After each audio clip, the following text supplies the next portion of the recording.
Bonsoir, bienvenue dans votre journal. Nous sommes mercredi 16 septembre. L'actualité est fortement dominée par l'affaire Lamine Diack. À 87 ans, l'ancien président de l'I2AF est reconnu coupable de corruption active et passive et d'abus de confiance. Lamine Diack est condamné à 4 ans de prison, dont 2 ans avec sursis. Son fils, Pape Massata, écope de la plus lourde peine, 5 ans de prison ferme, une grosse amende et un mandat d'arrêt international. Leurs avocats vont faire appel. La bataille de positionnement au quai de pêche de Ndépé à Rufisque atterrit à la DIC. Le président du quai a été convoqué par les enquêteurs de la division des investigations criminelles. Ces querelles entre acteurs de la pêche ont souvent conduit à des scènes de violence. Aujourd'hui, on se souvient du chavirement d'une pirogue sur l'île de la Madeleine. Il y a 1 an, une excursion a viré au drame. Le bilan officiel fait état de 4 morts et 35 rescapés. Et enfin, nous sommes mercredi, une nouvelle découverte dans ce 1945. Mamadou Lamine Fati nous emmène en immersion à Warouaï, un quartier de Yeumbeul Nord créé depuis 2006 et 1000 habitants vivent là-bas. Tout de suite, le développement de tous ces titres.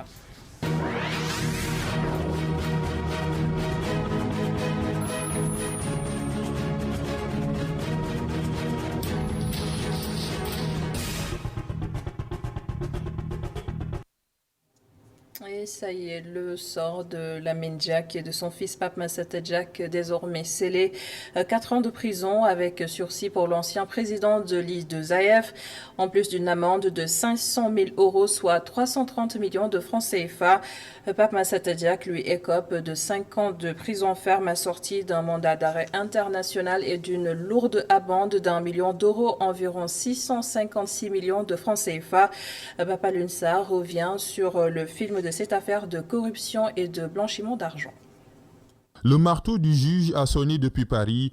Le géant est tombé. Lamine Diack est reconnu coupable de corruption passive sur le versement de pots de vin par les athlètes russes. 4 ans de prison, dont 2 avec sursis. L'ancien patron de l'athlétisme mondial doit également payer une amende de plus de 300 millions de francs CFA. Celui qui était dans l'ombre depuis 5 ans ne va pas encore voir la lumière. Les faits de corruption et de dopage qui lui étaient reprochés avalisé aujourd'hui par le tribunal de Paris. Tout un mythe qui s'effondre au moment où son parcours était un modèle de réussite, 16 ans à la tête de l'instance mondiale de l'athlétisme, 16 années qui s'écroule ce mercredi comme un château de cartes, loin de sa terre natale, loin également de son fils Pape Massata Diack. La dernière étape fut périlleuse pour l'ancien champion en saut en longueur. La barre de la justice française était difficile à franchir pour cet athlète qui a pourtant bataillé jusqu'à la fin pour faire pencher la balance de Thémis en sa faveur. 5 ans de procès,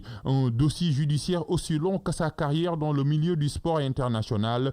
Lamine Diack et ses avocats n'ont pas réussi à convaincre Dame Justice qui le poursuivait pour 2 affaires. L'une relative à un retard de procédure disciplinaire contre les athlètes russes soupçonnés de dopage sanguin en échange de financement. L'ancien patron de l'athlétisme mondial est aussi accusé d'avoir donné un coup de pouce illicite au responsable marketing de l'I2AF qui n'est d'autre que son fils, Pape Massata Diack. Ce dernier a été condamné aussi par le juge, 5 ans de prison ferme et une amende de plus de 600 millions de francs CFA, mais son pays est un paravent face à la décision de la justice. Le Sénégal refuse de l'extrader. L'ancien chef de l'antidopage a aussi pris sa dose, 2 ans avec sursis et une amende de plus de 90 millions de francs CFA pour Gabriel Dolé. La robe noire Habib Cissé doit aussi purger 1 an de prison ferme, les 2 autres avec sursis. Une sentence rejetée par les avocats de la famille Diack qui compte interjeter appel. Un procès pareil à un marathon, mais une étape décisive a été franchie ce mercredi 16 septembre 2020. Vous l'avez dit, Papa Lunsar, leurs avocats scandalisés par cette tournure. D'abord celui de Lamine Diack. Maître Simon Ndiaye dénonce une décision inhumaine et injuste. Regardez. Nous vous annonçons tout de suite que la défense de M. Diack va faire appel de cette décision. Cette décision est une décision qui est injuste, inhumaine. Elle est injuste parce qu'on voit que le tribunal a cherché à faire dans le politiquement correct, a voulu se servir de M. Diack comme étant un bouc émissaire. En lisant cette décision, le tribunal nous a montré qu'il n'a fait que épouser de façon entière la thèse du parquet. Aucun élément présenté par la défense n'a été écouté. Toutes les thèses du parquet ont été épousées sans recul. Alors que le parquet, à la fin du réquisitoire, avait dit « j'ai des doutes », aujourd'hui nous avons un tribunal qui n'a plus de doutes. Le tribunal a des certitudes.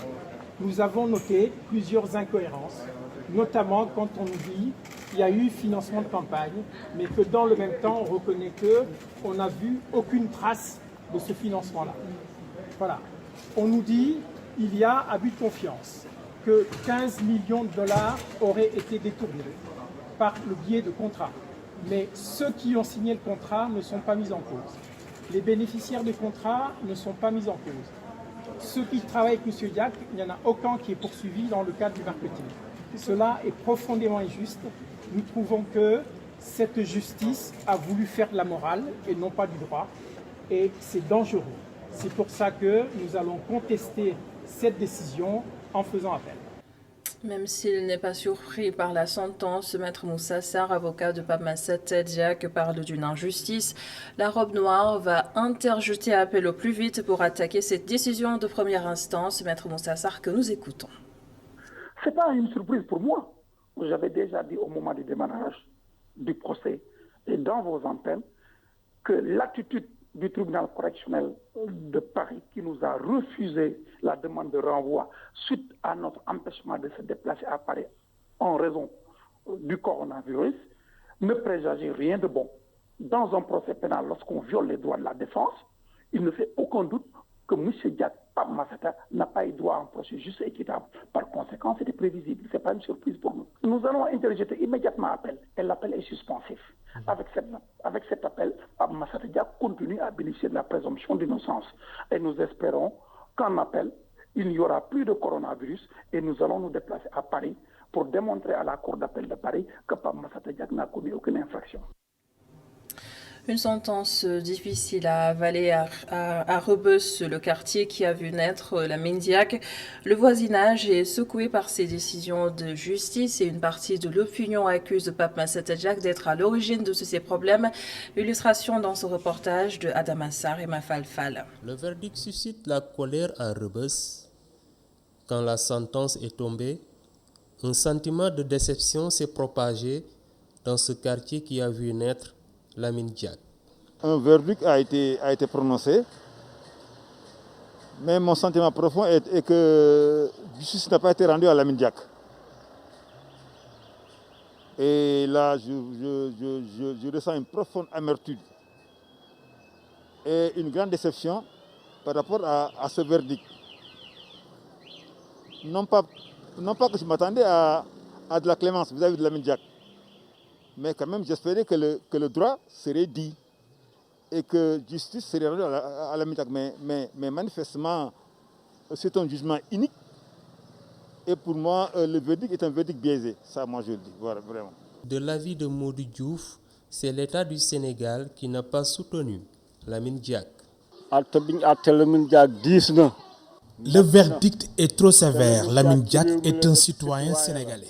J'estime qu'il n'a pas été beaucoup soutenu par le gouvernement du Sénégal. Ainsi, les autorités doivent tout faire pour que ce verdict soit annulé. Normalement, le gouvernement doit annuler ça. C'est pas normal. Cependant, El Hadji Ndiaga Ndoye Dièye considère que Papa Massata Diack est à l'origine de ce qui arrive à son père. Par contre, j'en veux à son fils. Si toutefois j'étais à la place de Massata Diack, j'aurais pris toutes mes responsabilités, à partir desquelles je dirais que mon père n'a rien fait. Quitte à ce que je laisse des doutes dans la tête des uns et des autres, c'est normal. Mais j'aurais pris mes responsabilités. J'aurais dit, au vu de toute la planète, man Makodef. Mon père n'a rien à voir. Et à partir de là, moi je sais que Massata serait sorti grandi de cette histoire. Poursuivi pour corruption, active et passive, abus de confiance et blanchiment d'argent en bande organisée, Lamine Diack est condamné à 4 ans de prison dont 2 ans avec sursis, assorti d'une amende de 330 millions Rebeuss n'en revient pas. Merci Adama Assar. C'est l'un des titres de cette édition. Cela fait plusieurs mois que des querelles de positionnement divisent les acteurs du quai de pêche de Ndépé à Rufisque. Des scènes de violence ont plusieurs fois été déplorées, mais l'affaire a finalement atterri devant la DIC, la division des investigations criminelles. Le président du quai a été convoqué, nous dit Babacar Seck. Les tensions nées lors de la visite du ministre de la Pêche et de l'économie maritime à Rufisque animent toujours les acteurs du quai de Ndépé. Le dossier entre les mains de la division des investigations criminelles. Oui, il y a une plainte qui a été déposée par un certain général, Tchernombeng. C'est des mareyeurs qui sont basés au marché central. Donc bon, je ne sais pas ce qui a causé cette plainte jusqu'à la DIC, mais c'est une affaire qu'on pouvait régler à la base. Donc tous les problèmes du monde sont passés sur le secteur et on l'a réglé avec acteurs, on l'a réglé avec les charges. On l'a réglé entre nous. Pourquoi cette chose-là, nous ne pouvons pas le régler entre nous? Et si je ne me trompe pas, même le ministre de la Pêche est au courant, si je ne me trompe pas. Et depuis lors, il n'a même pas pipé mot sur cette affaire. Et lui, c'est le ministre de la Pêche. C'est notre tutelle, nous tous. Et pourquoi il ne nous a pas appelés pour apaiser? Les acteurs du quai regrettent la plainte contre leur président et appellent les autorités à engager des discussions pour apaiser les tensions.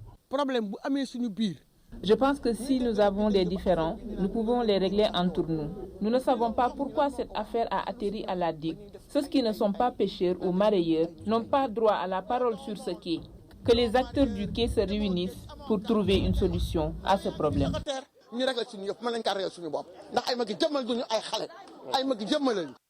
Lors de sa visite à Rufisque, le ministre de la Pêche a appelé les acteurs de Ndépé à l'union pour sortir le quai des difficultés qu'il traverse depuis un certain temps.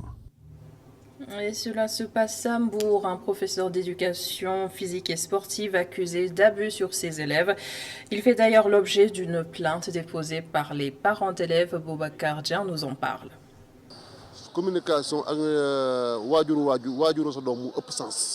La communication entre les parents et les enfants doit être une affaire de tous les jours. C'est la conviction de cet homme aux yeux de ce commerçant au môle 1 du port autonome de Dakar. Le dialogue doit être permanent. Au retour du travail, chaque parent doit prendre le temps de parler à ses enfants, histoire de savoir comment ils ont passé la journée. Cela va leur permettre sûrement d'exprimer leur vécu. Ça crée une complicité. Les parents doivent être très regardants aussi. Sur la rue Malenfant se trouve Serigne Maguette Diop, commerçant également. De l'avis de ce père de famille, tout parent doit être vigilant vis-à-vis du comportement et de la fréquentation de ses enfants.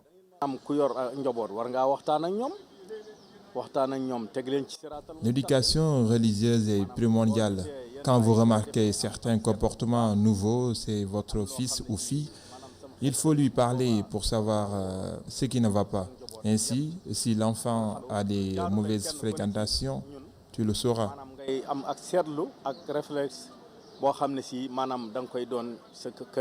Beaucoup de sociétés dans le monde font face à une crise des valeurs. Le Sénégal ne fait pas l'exception. Pour éviter que les enfants ne soient des victimes de certains prédateurs ambulants, ces pères de famille insistent sur la communication et l'éducation des enfants.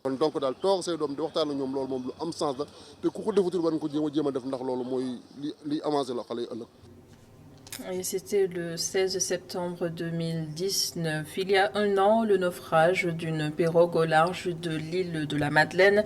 4 personnes sont mortes dans ce drame. Retour sur cet événement tragique à travers ce film sonore réalisé par Migui Maram Ndiaye. La nouvelle est tombée dans la soirée du lundi 16 septembre 2019. 41 personnes en visite à l'îlot Serpent, victimes d'un accident en pleine mer. Quelques heures après l'annonce de la nouvelle, les autorités se rendent sur les lieux pour secourir les victimes. En première ligne, le président de la République. Mais les conditions ne permettaient pas de transporter les rescapés cette nuit-là. Dès les premières heures de la matinée, parents et amis se rendent à l'embarcadère de l'île des Madeleines dans l'espoir de revoir les membres de leur famille. Sur place, c'est le mois total. Les 37 rescapés qui ont passé la nuit sur l'île seront finalement évacués à l'hôpital dans la matinée du mardi. Les 4 dépouilles également. 72 heures après, le ministre de l'Environnement et du Développement durable annonce l'ouverture d'une enquête et la fermeture de l'île aux visiteurs. Un an après ce drame survenu à l'île des Madeleines, les résultats de l'enquête ne sont pas encore connus. Un drame qui rappelle que le Sénégal n'a pas tiré les leçons de l'accident du bateau le Joola.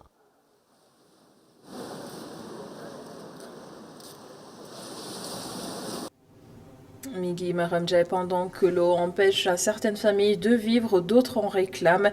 Ouest Foire sans eau dans les robinets, cela fait plusieurs mois, 6 exactement. Notre reporter Al-Hassan Nignan s'est rendu là-bas, reportage.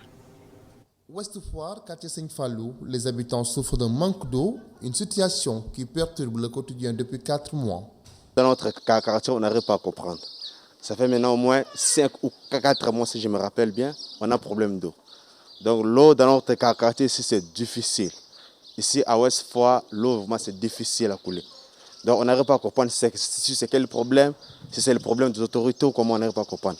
Alors le message, je voulais juste demander aux autorités, à ceux qui me suivent, d'améliorer le problème d'eau. Parce qu'ici on souffre, il n'y a pas d'eau. Donc on part au moins quelque chose de 50 mètres, 500 mètres pour chercher d'eau. Les bidons en 10 litres, on paie ça souvent à 50 francs. Donc c'est un peu vraiment souffrant en fait. Pas une goutte d'eau depuis plusieurs semaines.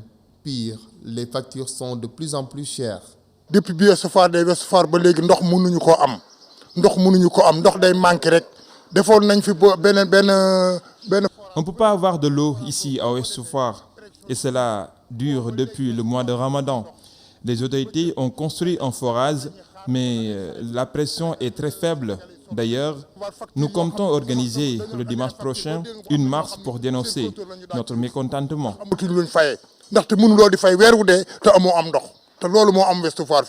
Cette quinquagénaire prend le contre-pied de son prédécesseur et affirme que la situation n'est que passagère. Ouest Foire n'a pas un problème d'eau comme vous le pensez. Ouest Foire a un problème d'eau, mais je dirais que ce n'est que périodique. Parce qu'il y a des moments où Ouest Foire a de l'eau.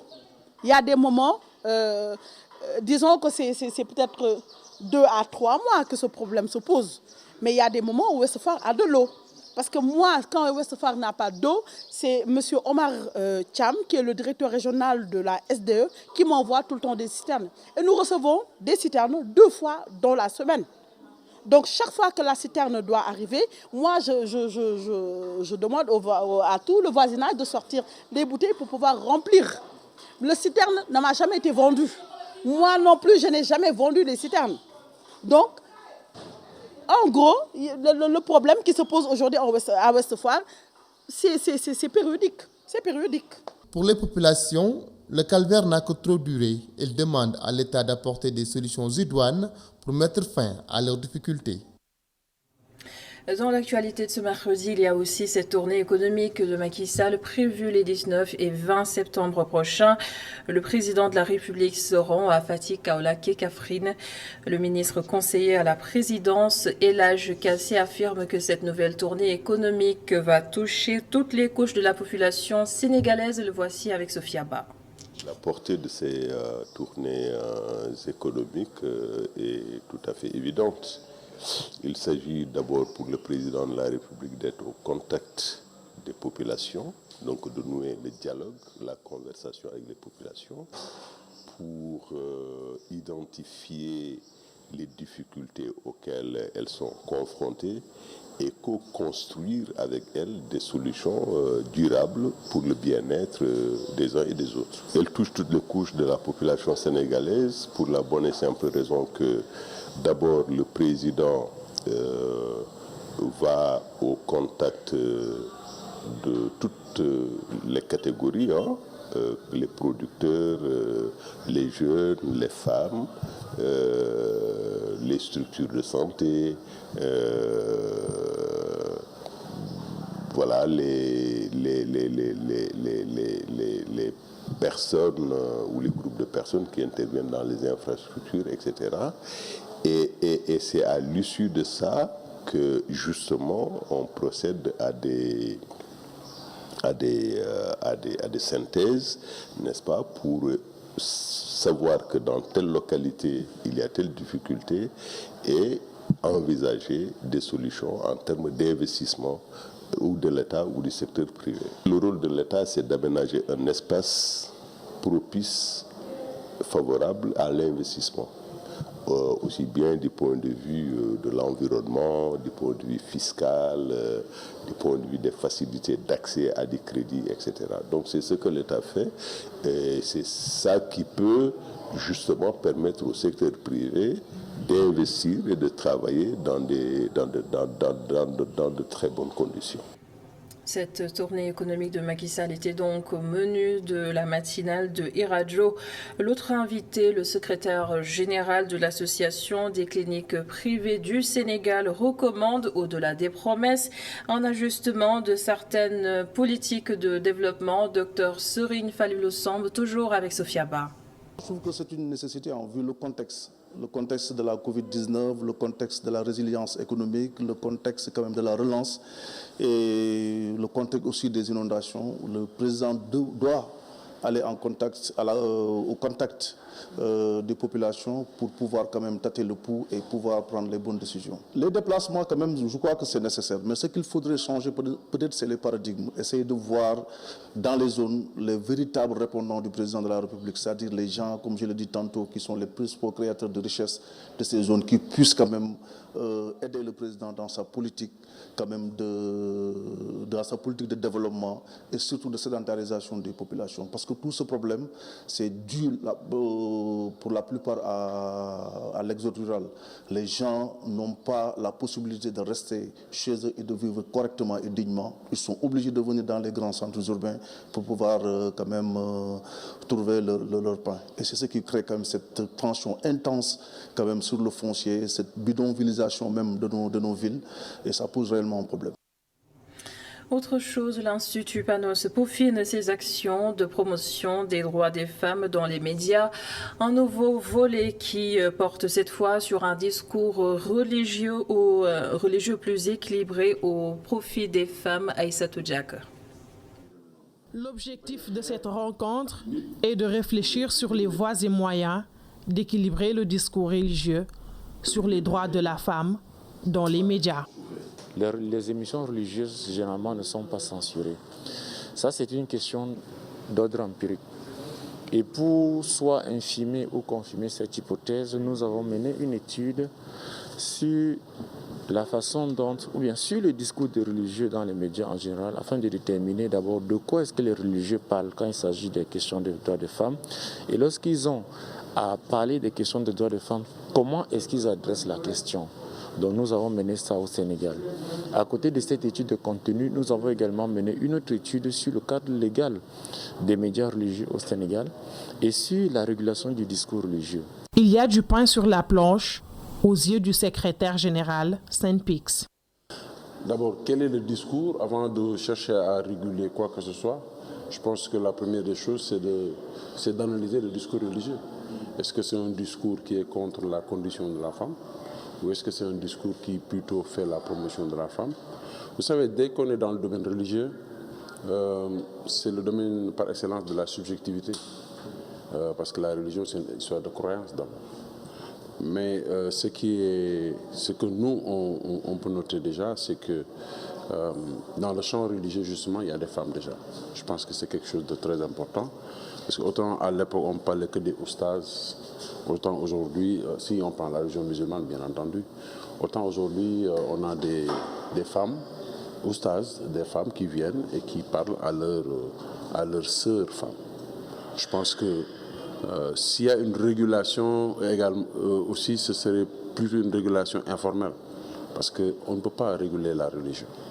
Par contre, les médias, forcément, sont dans un champ de régulation qui jusqu'à présent d'ailleurs tarde à s'adapter, parce que comme vous le savez, on a 2 structures de régulation, une structure d'autorégulation, le CORED, mais une structure de régulation, le CNRA, qui est dépassée. Donc aujourd'hui, d'abord, je pense qu'il faut, et c'est tout l'intérêt de cette séance d'aujourd'hui, on va analyser le discours religieux. Le projet Femmes occuper les médias vise à promouvoir un environnement légal et réglementaire sensible au genre à travers l'instauration d'un dialogue avec les décideurs et leaders d'opinion, notamment religieux. Le reste de l'actualité consacrée au bulletin santé du jour, un décès, 39 nouvelles contaminations sur un total de 1169 tests réalisés. 18 de ces nouvelles contaminations sont issues de la transmission communautaire. 64 patients ont été déclarés guéris et 39 sont encore dans un état grave. La suite du journal.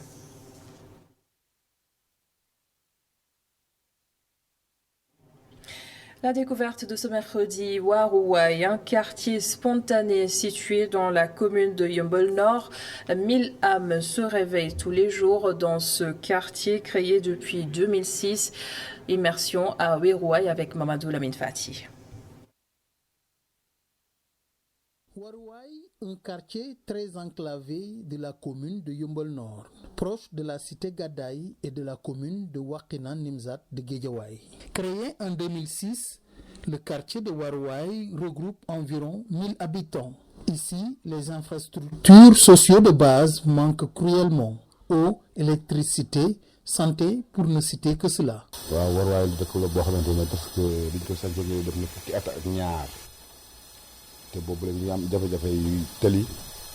Waruwai est un quartier qui a été créé depuis plus de 10 ans.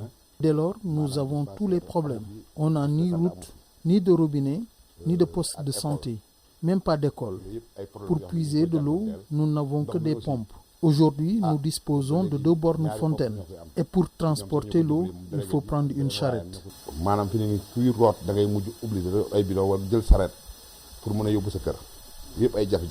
La population de Waruwai est majoritairement jeune.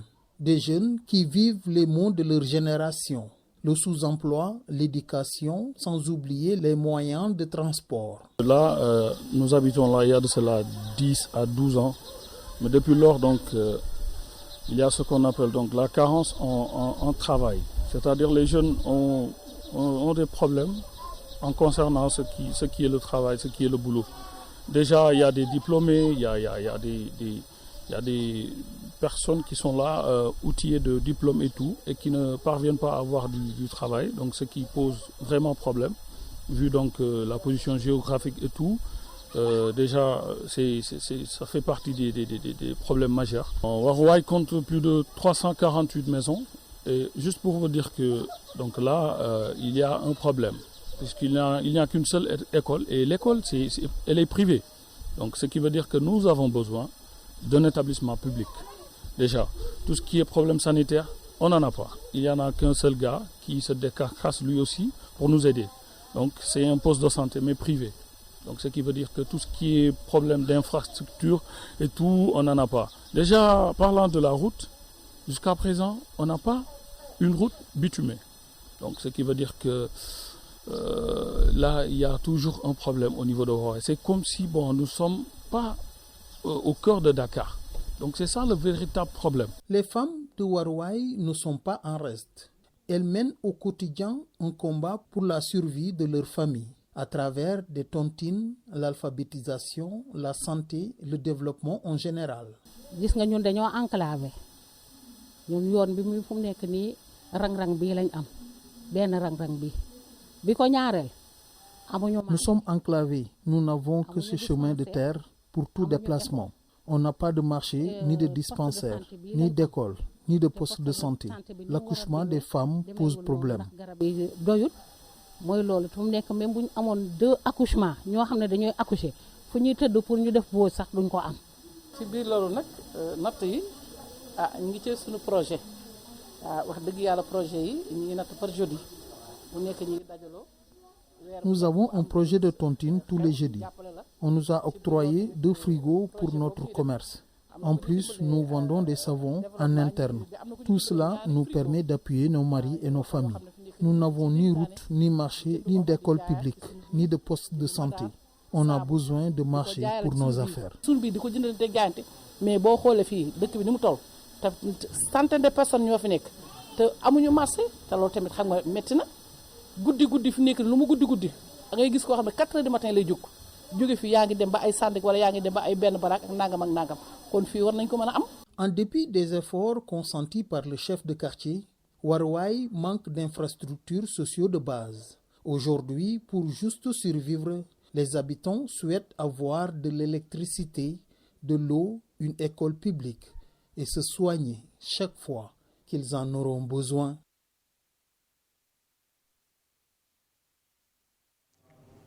Merci beaucoup Mamadou Lamine Fassi, une nouvelle découverte, une nouvelle immersion mercredi prochain sur ITV. Merci d'avoir suivi ce journal. Merci à toute l'équipe de la régie. Dans quelques instants, la suite de la Total bloc d'information avec Khalifa Djaraté. Et je vous retrouve demain, toujours avec le même plaisir dans le 1945. Bonsoir.